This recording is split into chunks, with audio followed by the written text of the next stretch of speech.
আমানতদারিতা বিশ্বস্ততার সোনার চাবি। আমানতদারিতা চরিত্রের মুকুট, যার মাথায় থাকে তার হৃদয় পবিত্র আকুট।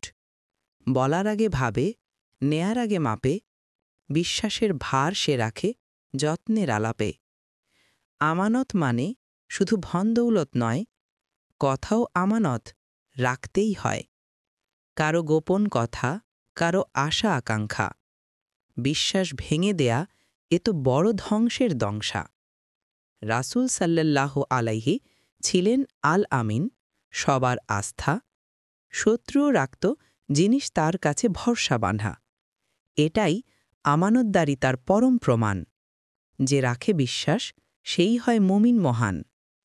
যে আমানত রক্ষা করে নিঃশব্দে, রব তার রিজিক বাড়ান বরকতের প্রবাহে।